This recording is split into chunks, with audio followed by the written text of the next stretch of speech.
Salam semua. Selalu ada pengharapan dan damai sejahtera selama kita melekat sama Bapa kita yang baik. Amin.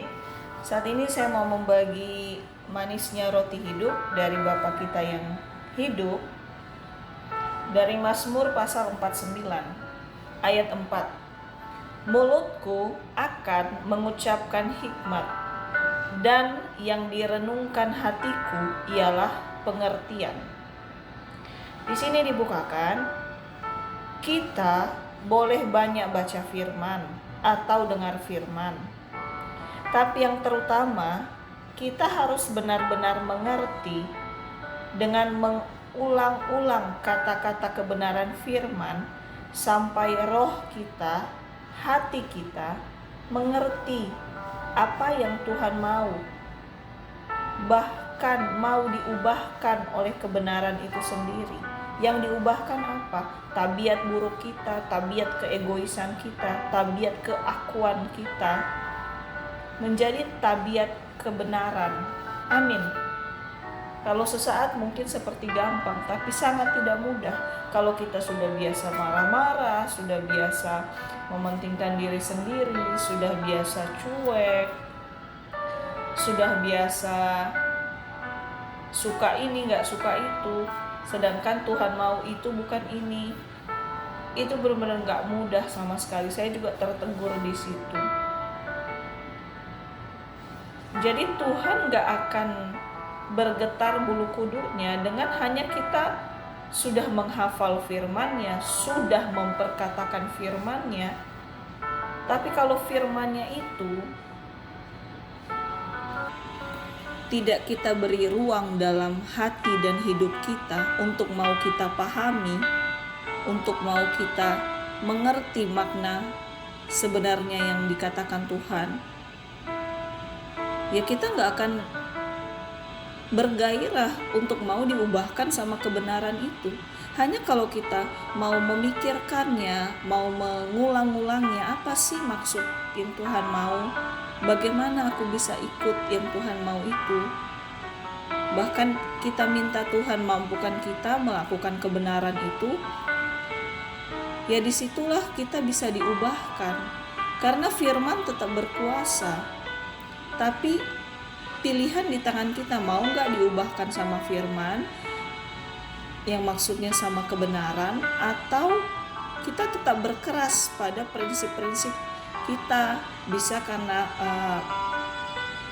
terpengaruh sama sosial, atau sudah menjadi tabiat sejak kecil seperti itu. Itu gak gampang. Setiap hari Tuhan mau kita rindu terus untuk mengerti kebenaran yang Tuhan sampaikan kepada kita. Mengerti dan diubahkan, harus ada hasil nyatanya dari sifat atau karakter kita sehari-hari. Jadi biarlah dengan kerendahan hati kita butuh terus pengertian yang baru tentang apa maunya Tuhan, apa kebenaran Tuhan, apa perintah Tuhan di hidup kita. Biarlah kita terus mau mengerti dan mau dikuasai sama kebenarannya, dan diberikan kekuatan untuk berubah menjadi pribadi yang menyenangkan Tuhan. Itu tujuan dari kita tahu tentang firman. Bukan hanya tahu atau dengar, tapi ayo terus kita renungkan, terus kita ulang-ulang sampai benar-benar kebenaran dari maknanya itu kita buka hati untuk kita diubahkan.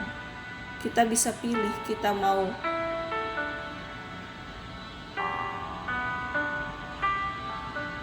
memilih ikut kebenaran atau memilih ikut apa yang kita bangun selama ini.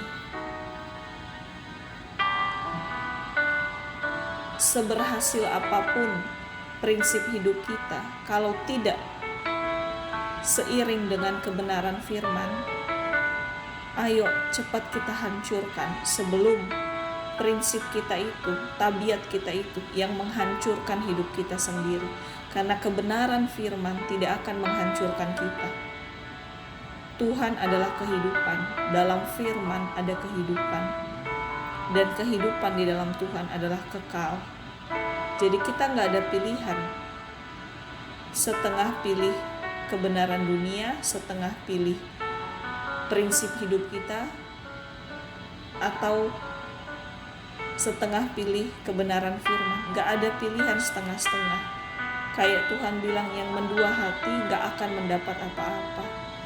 Jadi daripada kita gak dapat apa-apa, kita dapatkan satu aja yang terbaik, Tuhan dan kebenarannya. Itu kekuatan kok, itu rambu-rambu hidup kita selamanya. Jadi ayo minta terus Tuhan kasih kerinduan, gairah untuk kita terus mengerti, terus paham, dan terus buka hati, supaya hidup kita, karakter kita, tabiat kita, prinsip kita mengikuti prinsip kebenaran, diubahkan sama prinsip kebenaran, bukan sifat kita sendiri yang kita pertahankan. Kita sudah mati karena dosa, tapi kita sudah ditebus dan hidup dalam kasih Tuhan. Jadi kita memang harus ikut kebenaran Tuhan, karena di situ ada kehidupan. Di luar takut akan Tuhan, tidak ada ujung yang nyata pada akhirnya. Amin. Terus ayat 5. Aku akan menyendengkan telingaku kepada Amsal, akan mengutarakan peribahasaku dengan bermain kecapi. Di sini dibukakan juga dari ayat ini, kalau setelah kita punya kehausan atau kerinduan terhadap perkataan kebenaran dari Tuhan atau dari firman Tuhan, dan benar-benar kita jadikan pedoman hidup kita, prinsip hidup kita,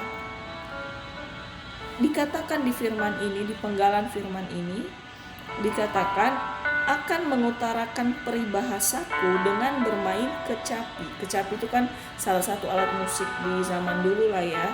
Ya mirip-mirip kayak biola atau cello gitu, atau kayak gitar lah ya. Jadi di sini diibaratkan kebenaran Tuhan yang kita pahami di hidup kita, biarlah kita nikmati kebenaran itu. Makanya dikatakan ibarat bermain kecapi. Biasanya kan lagu yang dimainkan ketika memainkan alat musik itu kan mengiringi lagu. Biasanya kan lagu itu dinikmati. Misal lagu kesukaan kita dinikmati. Jadi di sini bukan hanya perintah kita harus tahu kebenaran, kita harus mau diubahkan sama kebenaran, tapi Tuhan mau kita nikmati kebenaran firman itu. Ibarat mengecap madu, ada rasa enak dari madu itu. Tuhan mau kita sampai di level mengecap firman dan kebenaran itu enak di lidah kita. Kita nikmati. Jadi kita menikmati kebenaran itu bukan hanya sebatas menerima, tapi saat melakukan kebenaran Tuhan, ya kita nikmati juga. Jangan karena terpaksa, jangan karena supaya menuai yang baik, jangan supaya masuk surga, jangan supaya ini, supaya itu. Tuhan mau kita nikmati. Jadi jangan ada keterpaksaan dalam mengikut Tuhan. Jangan ada keterpaksaan untuk diubahkan sama kebenaran Tuhan. Karena kalau ada keterpaksaan, sama aja kita gak tulus, sama aja munafik, sama aja gak berkenan juga sama Tuhan. Jadi mari kita menikmati, baik mengetahui kebenaran maupun melakukannya. Kita nikmati, kita sukai. Jangan karena terpaksa. apalagi bersungut-sungut, lebih bahaya lagi. Gak usah deh untung rugi sama Tuhan, nanti gak ngelakuin ini, dampaknya ini, jangan. Tanpa kita berbuat apa-apapun, Tuhan mengasihi kita. Buktinya kita diselamatkan dari kutuk dosa. Jadi ketika kita melakukan apapun, biarlah kita lakukan karena kita bersyukur sama Tuhan, kita nikmati. Saat kita tahu kebenaran, kita belajar, dibimbing sama kebenaran. Bukan karena terpaksa, tapi kita nikmati pembelajaran menuju pribadi yang lebih baik melalui kebenaran firman. Kita nikmati. Bahkan mungkin gampang untuk menikmati kalau kita dalam kondisi aman-aman aja. Ya wajarlah kita mau ikut kebenaran. Tapi akan diuji ketika dalam kondisi ada masalah atau mungkin sengaja dimurnikan oleh kebenaran firman. Kalau dalam hati kita masih menyimpan kekecewaan, masih menyimpan hal-hal yang gak baik, firman bisa menguliti isi hati kita yang sebenarnya. Ya kita harus menikmati juga prosesnya ketika kita harus melewati masa pemurnian, atau ketika kita harus menghadapi hal yang gak enak, tapi tetap memposisikan hati, hidup, pikiran kita sesuai kebenaran firman. Ya misal jangan membalas kejahatan dengan kejahatan, jangan menghakimi orang, jangan mengatakan kata yang gak baik terhadap sesama. Pastikan itu mau dari Tuhan untuk hidup kita, dan itu gak mudah kalau kita dalam kondisi tertekan atau gak enak. Jangan memperkatakan kutuk atas diri sendiri, padahal yang sedang terjadi penurunan dalam hidup kita. Ya kita harus melawan kenyataan dengan kebenaran. Memang sudah itu hukumnya. Kita hidup bukan dengan kenyataan, kita hidup dari kebenaran firman. Dan kebenaran firman itulah yang nyata kalau kita mau dituntun sama kebenaran itu, bukan khayalan. Kebenaran Tuhan itu bukan khayalan. Buktinya dia mati untuk kita, itu nyata. Jadi percaya aja, enak atau gak enak, ayo kita cicipi nikmatnya kebenaran Tuhan. Bukan hanya nikmat saat mendengar, nikmat juga saat melakukan, tetap nikmat juga saat diproses atau dikuliti sama kebenaran firman. Yang pada tujuan akhirnya ya supaya kita menjadi pribadi lebih baik, aroma tubuh kita itu wangi di hadapan Tuhan. Bukan karena kita pakai parfum, tapi aroma pribadi kita, aroma karakter kita, aroma tabiat kita, aroma perkataan bibir kita, aroma isi pikiran kita, biarlah itu wangi sampai di penciuman Tuhan. Jangan sampai aroma hidup kita itu bau busuk di hadapan Tuhan. Bau busuk kalau bagaimana? Ya kalau kita gak hidup dipimpin sama kebenaran, tetap itu bau busuk. Kita punya segala sesuatu yang baik pun, kita sodorin betapa banyak pun di hadapan Tuhan atau di hadapan banyak orang, seolah-olah kita sangat punya amal yang tinggi, tetap bau busuk kalau aroma karakter kita tidak ikut kebenaran. Jadi kembali yang penting sama Tuhan, kita ikut kebenarannya, karakter kita dipimpin sama kebenaran, isi pikiran kita, perkataan bibir kita, isi hati kita, gerakan kita, langkah kita harus dipimpin sama kebenaran. Itu memang berproses, gak apa-apa, tetap maju aja, kejedot maju, jatuh maju, keseleo maju aja. Amin. Jadi ayo tetap semangat, menikmati kebenaran, menikmati melakukan kebenaran, sehingga aroma hidup kita sangat wangi di penciuman Tuhan. Amin. Ayat 6. Mengapa aku takut pada hari-hari celaka, pada waktu aku dikepung oleh kejahatan pengejar-pengejarku. Jadi di sini dibukakan ada tipe orang atau kelompok yang menaruh ketenangan atau kebahagiaan hidupnya hanya pada hal-hal baik aja. Karena dikatakan di sini, mengapa aku takut pada hari-hari celaka. Jadi hanya akan merasa bahagia, hanya akan merasa tenang kalau tidak ada masalah dalam hidup. Makanya di sini akan takut pada hari-hari celaka, akan takut jika dikepung. Oke, secara daging, siapa sih yang mau sakit misal? Siapa sih yang mau terluka? Siapa sih yang mau mengalami hal gak enak secara daging? Tapi lebih dari itu, kita gak bisa kendalikan apa yang kita alami hari lepas hari. Yang bisa kita kendalikan, bagaimana kita tetap berserah sama Tuhan, itu bisa kita kendalikan kalau kita mau. Jangan kita gantungkan hidup kita, ketenangan hati kita, kebahagiaan kita sama hal-hal di luar. Maksudnya di luar apa? Sama goncangan, atau sama kenikmatan, atau sama proses hidup, sama tantangan. Jangan kita gantungkan kebahagiaan, ketenangan kita pada hal itu. Kita akan habis babak belur setiap hari jatuhnya. Siapa sih orang kenal Tuhan, gak kenal Tuhan? Siapa sih yang gak ada tantangan? Siapa sih yang gak ada masalah? Siapa sih yang gak ada pergumulan? Siapa sih yang gak pernah mengalami kemustahilan? Semua orang ada masa-masanya. Jangan kita taruh pengharapan kita, kebahagiaan kita, ketenangan hidup kita. Jadi entah kondisi tidak menentu, tidak nyaman, gak ada pilihan kita gerasa gerusu atau was-was. Kita tetap pasti tenang selama kita di dalam Tuhan, berserah sama Tuhan. Disitulah ada ketenangan dan kebahagiaan yang sejati. Amin.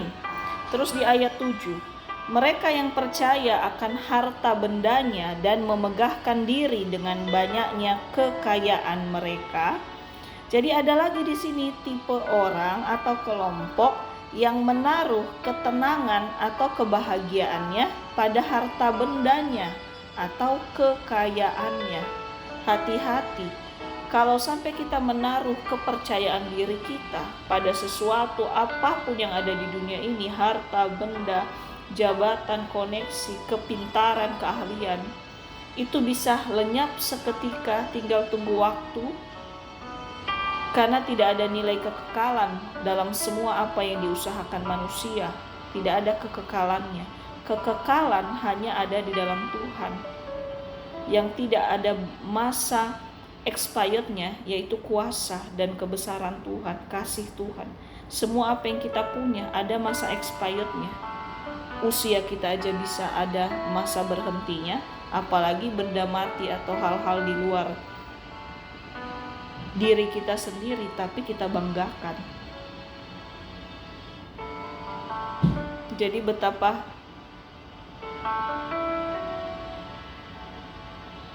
sia-sia sekali mengandalkan, bermegah atas apa yang dimiliki di luar Tuhan. Kita bisa bermegah karena ada Tuhan di hidup kita, tapi bukan untuk sombong atau sok. Tapi semakin kita di dalam Tuhan, semakin besarlah ucapan syukur kita, semakin bergairahlah kita menikmati firman-Nya dan melakukan kebenarannya. Itu wujud nyata kita hidup dikendalikan sama Tuhan. Lalu di sini ada akibat. Akibat ketika mengandalkan hal-hal di luar Tuhan. Ayat 8. Tidak seorang pun dapat membebaskan dirinya atau memberikan tebusan kepada Allah ganti nyawanya. Ya, tanpa Tuhan berkorban mati buat kita, harta kita, jabatan kita gak bisa membuat kita menjadi layak masuk surga. Tapi yang membuat kita layak masuk surga Tuhan yang kita terima di hidup kita. Amin. Ayat 9. Karena terlalu mahal harga pembebasan nyawanya dan tidak memadai untuk selama-lamanya. Ya, pengorbanan Tuhan itu terbesar untuk kita, mahal. Jadi mari bersyukur atas nafas hidup kita. Karena kita masih hidup, itu karena Tuhan. Jadi betapa berharganya kehidupan setiap kita. Jangan menilai hidup kita dari apa yang kita miliki, bagaimana orang melihat kita, apa yang sudah kita capai atau belum kita capai. No, tapi bagaimana Tuhan rela mati untuk kita, itu sudah jawaban nyata. Kita berharga sekali di mata Tuhan. Peduli amat tidak berharga di mata siapapun, yang penting di mata Tuhan. Karena Tuhanlah yang mempunyai hidup kita. Tuhanlah yang membuat kita berharga, bukan apapun itu. Bahkan diri kita, bisa saja kita gak menganggap berharga diri kita kalau kita masih kurang ini, kurang itu. Tapi Tuhan melihat kita berharga karena Dia mengasihi kita, bukan apa yang kita punya. Amin.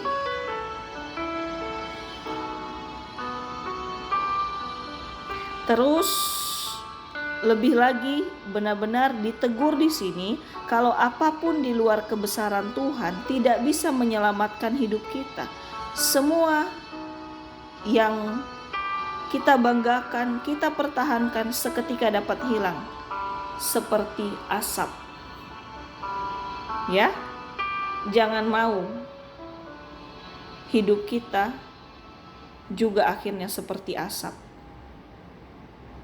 Semua bisa hilang sekejap seperti asap, tapi hidup kita jangan juga hilang seperti asap, tapi biarlah tetap kita hidup di dalam takut akan Tuhan. Amin. Di sini lagi ada beberapa ayat akibat untuk orang-orang yang tidak mengandalkan Tuhan dalam hidupnya. Ayat 10. Supaya ia tetap hidup untuk seterusnya dan tidak melihat lubang kubur. Jadi ketika kita sudah diselamatkan, kita akan hidup seterusnya, kita akan hidup dalam kekekalan. Oke, secara jasmani ada waktunya kita meninggal, tetapi setelah itu nanti ada kehidupan yang sesungguhnya bersama Bapa di surga. Amin. Tapi kalau tidak mengandalkan Tuhan, tidak terima Tuhan sebagai Tuhan dalam hidup kita, mengerikan sekali di sini.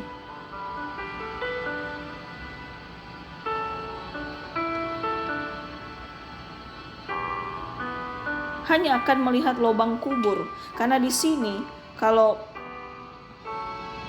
tujuan Tuhan selamatkan kita supaya kita punya hidup yang kekal dan tidak melihat lubang kubur. Artinya apa? Supaya akhir hidup kita bukan hanya sampai di kubur aja, bukan hanya sampai di kematian aja, bukan hanya sampai di dunia aja akhir hidup kita. Tapi Tuhan akan layakkan kita masuk ke rumahnya di surganya yang kudus. Itu kerinduan Tuhan, selama-lamanya menyembah Dia bersama Tuhan kelak. Tapi kalau tidak sungguh-sungguh mengandalkan Tuhan, ya udah, batas hidupnya hanya di dunia ini, hanya sampai di kuburan. Meninggal, ya udah meninggal aja, nggak dibangkitkan dan menikmati indahnya penyembahan di surga nanti. Tuhan mau kita gak hanya hidup untuk saat ini, tapi kita selalu memperbaiki hidup kita mulai sekarang, supaya ketika kita hidup bersama Tuhan di surga, ya Tuhan senang atas hidup kita. Tuhan senang atas buah-buah karakter yang mau diubahkan sama Tuhan di hidup kita. Tuhan senang atas semua hal yang mau kita gantungkan sama Tuhan. Tuhan gak mau lihat hidup kita akhirnya menuju kematian, sifat kita akhirnya menuju kematian, pikiran kita akhirnya menuju kematian. Maksudnya apa? Kalau pikiran tetap pikiran buruk, pikiran yang pesimis, itu sama aja menuju kematian gak sih? Gak ada harapan. Sedangkan Tuhan Yesus adalah harapan. Kalau perkataan kita, perkataan buruk terus, perkataan negatif terus, sama aja kita menuju lubang kubur, menuju kematian.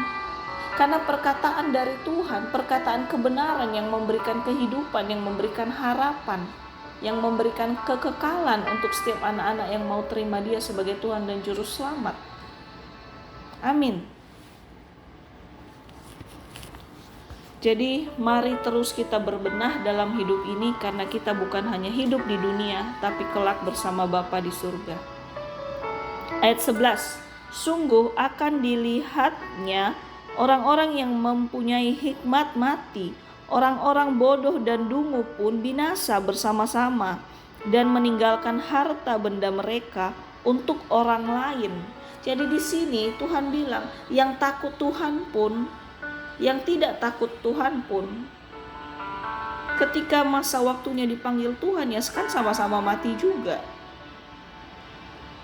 Tapi bedanya, orang yang takut akan Tuhan, dia akan membawa harta rohani yang dibangun selama ini sampai ke surga kelak, yaitu hati yang terus bersandar sama Tuhan, hati yang terus memuliakan, menyembah Tuhan, hati yang terus berserah sama Tuhan, itu kita bawa.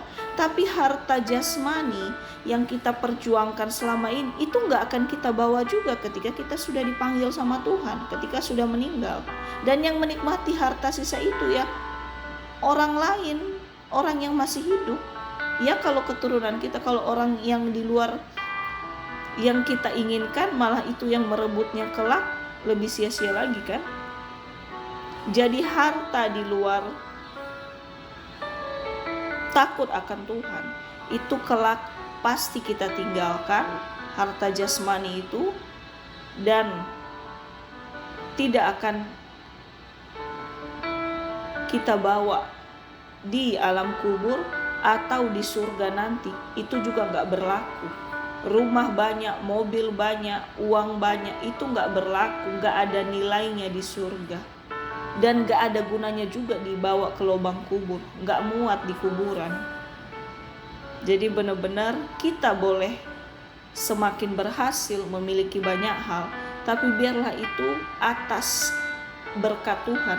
Tapi yang kita kejar kembali lagi, hidup yang terus mau diubahkan sama kebenaran, melakukan perintah Tuhan, dan terus berserah deh sama Tuhan. Kita sedang gak ada masalah, berserah aja sama Tuhan.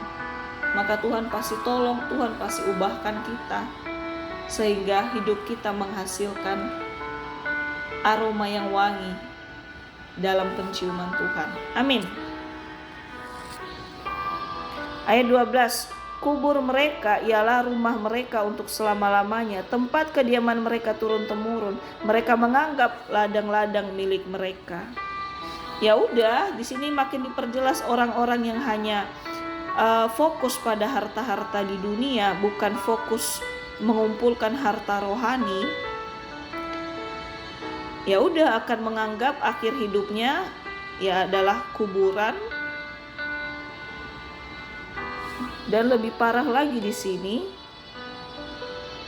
ini kubur mereka ialah rumah mereka untuk selama-lamanya. Rumah kita untuk selama-lamanya bukan kuburan, tapi surga kelak. Tapi kalau hanya fokus pada harta jasmani, tidak semakin hidup dibangun sama kebenaran firman, ya udah akhir hidup memang kuburan. Rumah terakhir ya kuburan. Sedangkan anak-anak Tuhan, rumah terakhir kita bukan kuburan. Dunia, kuburan itu hanya persinggahan. Rumah akhir kita ya di surga bersama Bapa. Amin.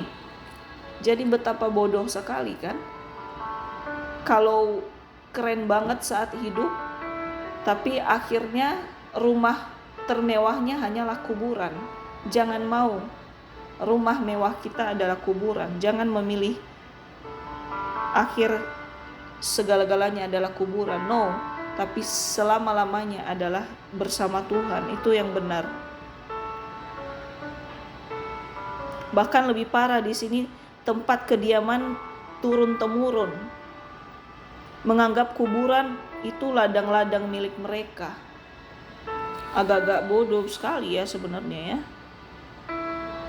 Saya baca lagi ya, kubur mereka ialah rumah mereka untuk selama-lamanya, tempat kediaman mereka turun-temurun. Jadi hati-hati banget kita, hai anak-anak juga. Oke, mungkin bukan dari kecil kita benar-benar takut akan Tuhan, tapi setelah kita kenal Tuhan, kita gak bisa salahin kita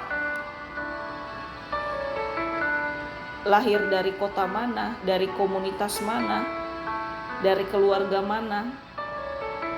Kita harus bisa tetap andalkan Tuhan di hidup kita. Karena kalau komunitas di mana kita ada, di mana kita lahir, hanya menganggap akhir hidup adalah ketika meninggal, rumah terakhir adalah kuburan, dan kalau kita keturunan tidak tahu kebenarannya, ya udah turun temurun semua akan menganggap akhir hidup adalah kuburan. Dan lebih parah di sini, mereka menganggap ladang-ladang milik mereka. Wow. Intinya akhir hidup kita bukan di kuburan, tapi di rumah Bapa di surga. Jadi jangan gila mengumpul harta atau mengumpul kepintaran, mengumpul pengetahuan hanya untuk mengenyangkan diri sendiri. Tapi kalau untuk memuliakan Tuhan dan berbagi kelak, itu bagus. Tapi yang paling penting kita kejar kekudusan, kebenaran firman Tuhan, melakukan kebenaran, menyerahkan tubuh jiwa roh kita supaya karakter kita diubahkan sama kebenaran Tuhan. Itu yang punya nilai di surga, dan itu kita bawa karakter demikian di surga. Karena kalau kita enggak belajar dari sekarang tentang bagaimana hidup benar, hidup kudus, mau dibenarkan, dikuduskan, maka mental kita sama dengan mental seperti ini. Akhir hidup hanya di kuburan. No, itu benar-benar salah.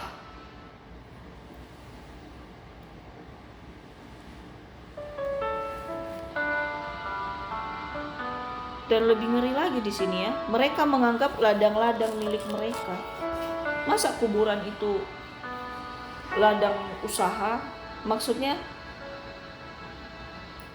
terlalu sia-sia, semua yang dimiliki akhirnya stop di kuburan.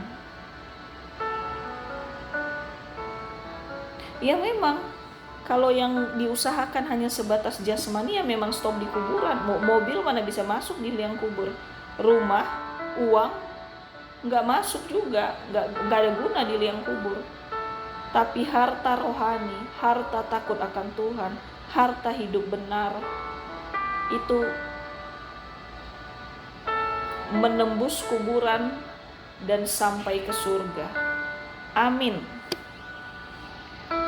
Ayat 13, tetapi dengan segala kegemilangannya manusia tidak dapat bertahan. Ia boleh disamakan dengan hewan yang dibinasakan. Ini lebih ngeri lagi. Seberhasil apapun hidup kita, kalau tidak benar-benar pegang Tuhan, akan binasa juga seperti hewan yang dibinasakan.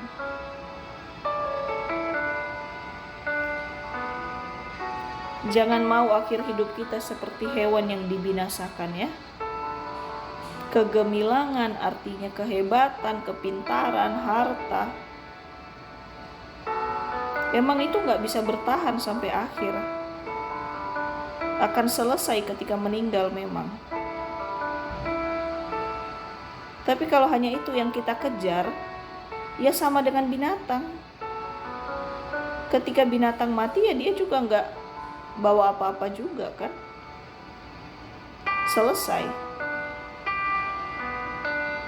Semua yang dari dunia memang gak kita bawa. Tapi karakter takut akan Tuhan yang kita bangun sejak kita di dunia, itu kita bawa di surga. Itu yang penting. Wow. Ayat 14, inilah jalannya orang-orang yang percaya kepada dirinya sendiri, ajal orang-orang yang gemar akan perkataannya sendiri. Selah. Ya, ini akibatnya. Kalau hanya percaya pada diri sendiri, tidak percaya pada kebenaran Tuhan. Dikatakan di sini ajal orang-orang yang gemar akan perkataannya sendiri. Ya akan ada ajalnya, akan ada akhir dari setiap apa yang kita sombongkan, apa yang kita banggakan selama di dunia, akan ada akhirnya. Ya memang berhenti sampai di kuburan. Tetapi karakter takut akan Tuhan, karakter yang menyembah Tuhan, itu kita bawa sampai ke surga. Jadi hidup kita tidak berhenti sampai di dunia.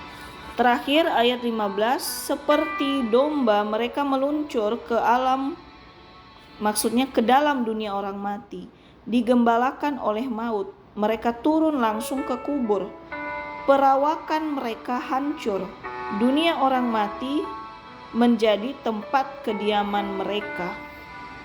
Wow. Ya, diperjelas di sini. Kalau selama hidup kita hanya fokus mengejar harta dunia, kepintaran dunia, pengetahuan dunia, ya udah, sama artinya kita adalah domba dari dunia. Dan dunia pada akhirnya kan mati. Jadi sama artinya kita menjadi anak-anak dari dunia kematian. Karena di sini seperti domba mereka meluncur ke dalam dunia orang mati.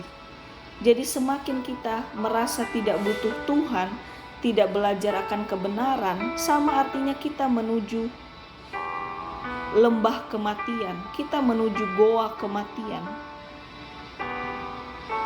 Karena Tuhan yang membuat kita hidup, kebenaran Tuhan yang membuat kita hidup.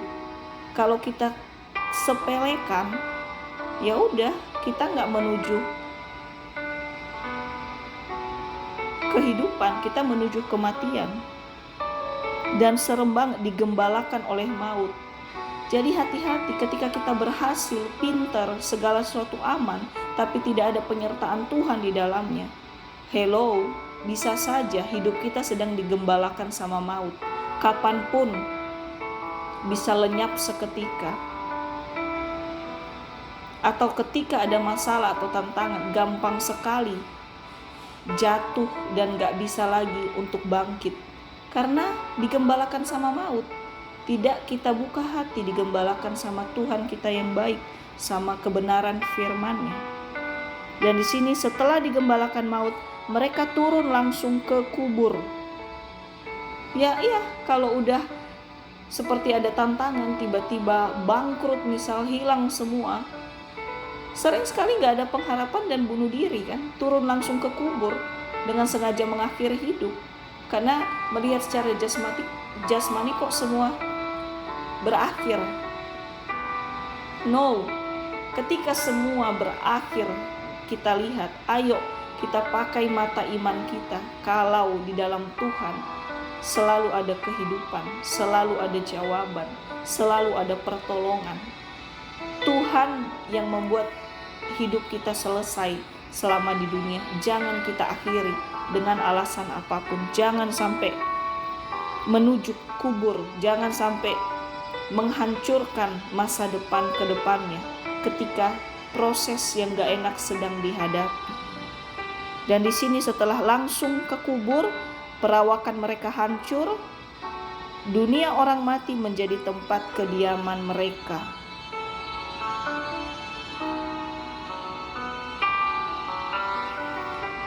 Ya, itulah akhir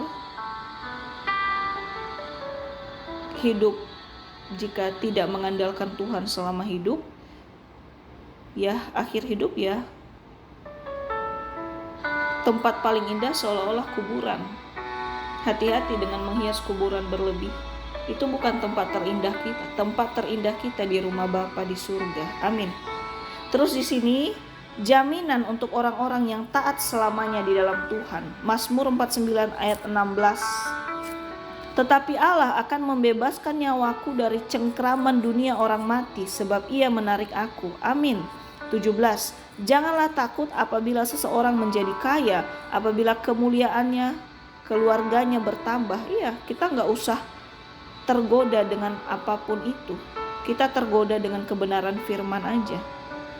Ayat 18. Sebab pada waktu matinya semuanya itu tidak akan dibawanya, serta kemuliaannya tidak akan turun mengikuti dia. Iya, semua harta di dunia gak akan dibawa dan gak laku juga di surga. Sedangkan harta rohani yang kita bangun sejak saat ini, itu bisa menembus kubur dan berharga di surga. Harta rohani, harta takut akan Tuhan. Amin. 19. Sekalipun ia menganggap dirinya berbahagia pada masa hidupnya, sekalipun orang menyanjungnya karena ia berbuat baik terhadap dirinya sendiri. Ayat 20. Namun ia akan sampai kepada angkatan nenek moyangnya yang tidak akan melihat terang untuk seterusnya. Ya, apapun yang kita banggakan, harta dunia gak akan, harta turun-temurun pun, ngeri kan di sini, tidak melihat terang untuk seterusnya. Ya, akhir hidupnya hanya di kuburan. Tidak sampai ke rumah Bapa di surga. Tidak ada terang untuk seterusnya. Sedangkan ketika kita tetap mengumpul harta rohani di bumi, dan ketika mati pun harta rohani yang kita kumpul itu tetap harum di mata Tuhan di surga. Dan selamanya kita di dalam terangnya Tuhan. Tapi di luar Tuhan, dikatakan di sini tidak akan melihat terang lagi ketika sudah sampai ke liang kubur. Wow. Ayat 21. Manusia yang dengan segala kegemilangannya tidak mempunyai pengertian boleh disamakan dengan hewan yang dibinasakan. Wow. Jadi jangan sampai ketika di masa penghakiman Tuhan tanya ke kita,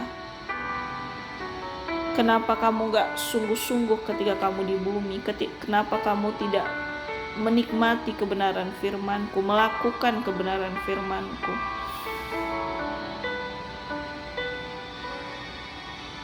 Jangan sampai seperti hewan yang dibinasakan. Wow.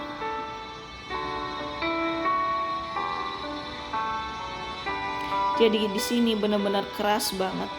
Manusia apapun statusnya, kalau tidak rindu mengerti kebenaran, sama dengan binatang di hadapan Tuhan yang akhir hidupnya dibinasakan. Dibinasakan bukan berarti meninggal saat dikuburkan. Ketika penghakiman nanti, seperti hewan yang dibinasakan, akan ada buah kebinasaan kepada setiap orang yang tidak sungguh-sungguh mau hidup dalam kebenaran Tuhan. Wow, tolak dalam nama Yesus ya. Mari kita hidup dalam kebenaran Tuhan. Mari kita kumpul harta rohani kebenaran Tuhan dan minta Tuhan mampukan kita menjadi pelaku firman-Nya. Amin. Tetap semangat. Tuhan Yesus memberkati kita semua. Haleluya. Amin.